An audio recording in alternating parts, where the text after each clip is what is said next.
5:13 p.m. Watch standard Missing Sector diver. Key West Command Center.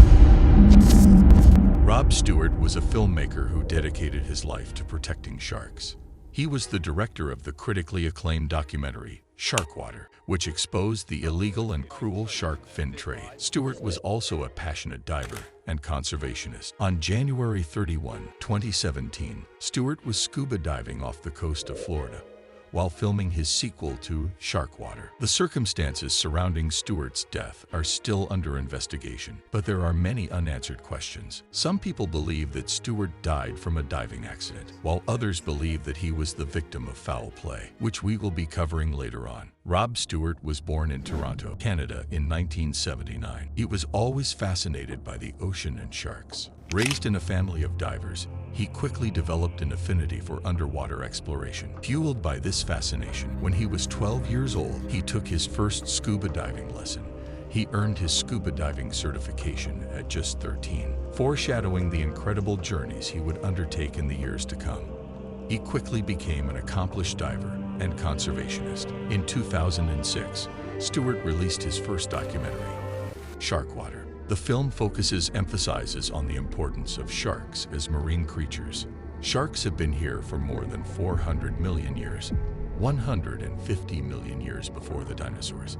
His documentaries about sharks totally change our perception of them. The film was a critical and commercial success. It was very popular and won 40 awards worldwide. He became a celebrity in the conservation world, and it helped to raise awareness of the illegal shark finning and the harmful impact that it has for sharks and the marine ecosystem. In Anthropocene, the most memorable takeaway is a scene of burning, confiscated tusks representing 10,000 elephants. We see a similar confiscation of 40,000 shark fins on a beach in Panama. Stewart was a vegan. He believed that eating animals was unethical and that it contributed to the destruction of the environment. A dozen years after Stewart snapped the world awake with the original Sharkwater, shark finning is still going on. Nearly 100 countries have banned it, but make no distinction about its import as a commodity. Enter the criminal elements and loophole abusers. Stewart was a gifted public speaker. He gave speeches and presentations all over the world about the importance of protecting sharks.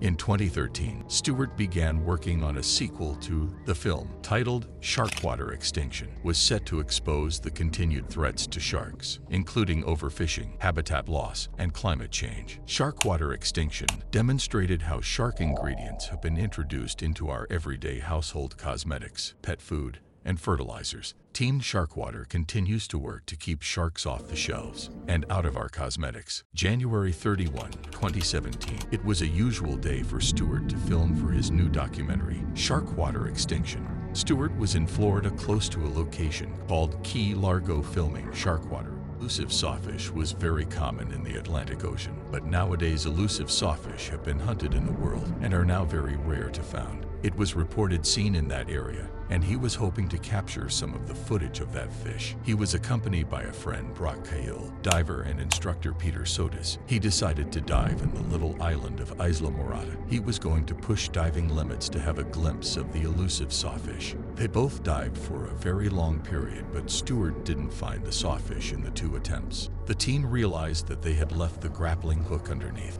Both of them decided to dive again to retrieve it, but only Sotis came out. The circumstances surrounding Stewart's death are still a mystery. The initial investigation by the Florida Fish and Wildlife Conservation Commission concluded that Stewart died from a diving accident. However, Stewart's family and friends have raised concerns about the investigation, and they believe that foul play may have been involved. He had thousands of dives in his logbooks, so why would he and his partners do 5 dives to below 200 feet in just 2 days? I checked with 2 of the world's deep diving experts, Jill Heinert and Steve Lewis. Both explained that they would only do 1 dive to that depth per day, 2 dives if there was a pressing reason, but never 3. How did Rob Stewart drown?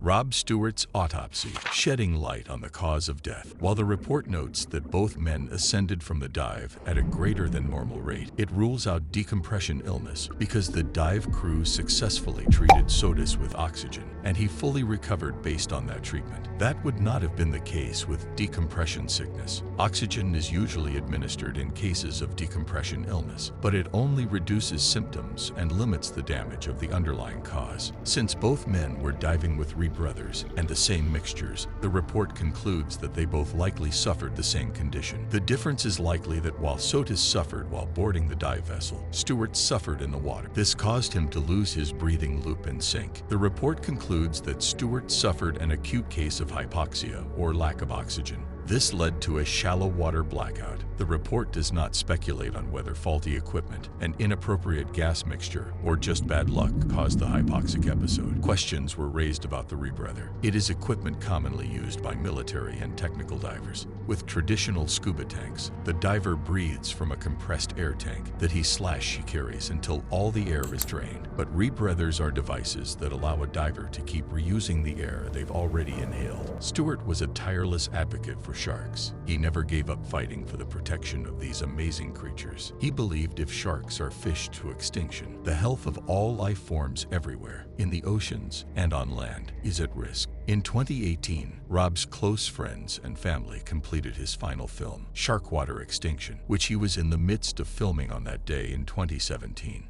A documentary titled The Third Dive was released. The film investigates the circumstances surrounding Stewart's death, and it raises questions about the initial investigation about his death. The death of Rob Stewart is a tragedy. He was a passionate filmmaker and conservationist who dedicated his life to protecting sharks. His death has raised awareness of the threats facing sharks, and it has inspired others to continue his work. The circumstances surrounding Stewart's death are still under investigation, but his legacy will live on. He was a true hero who fought for the protection of sharks in the ocean. Out of 465 shark species, 11 are critically endangered, 15 are endangered, and 48 are vulnerable. We must continue the lifelong work that Stewart started. So, that's it for today's video. Make sure to give it a thumbs up and subscribe to our channel for amazing content that is yet to come.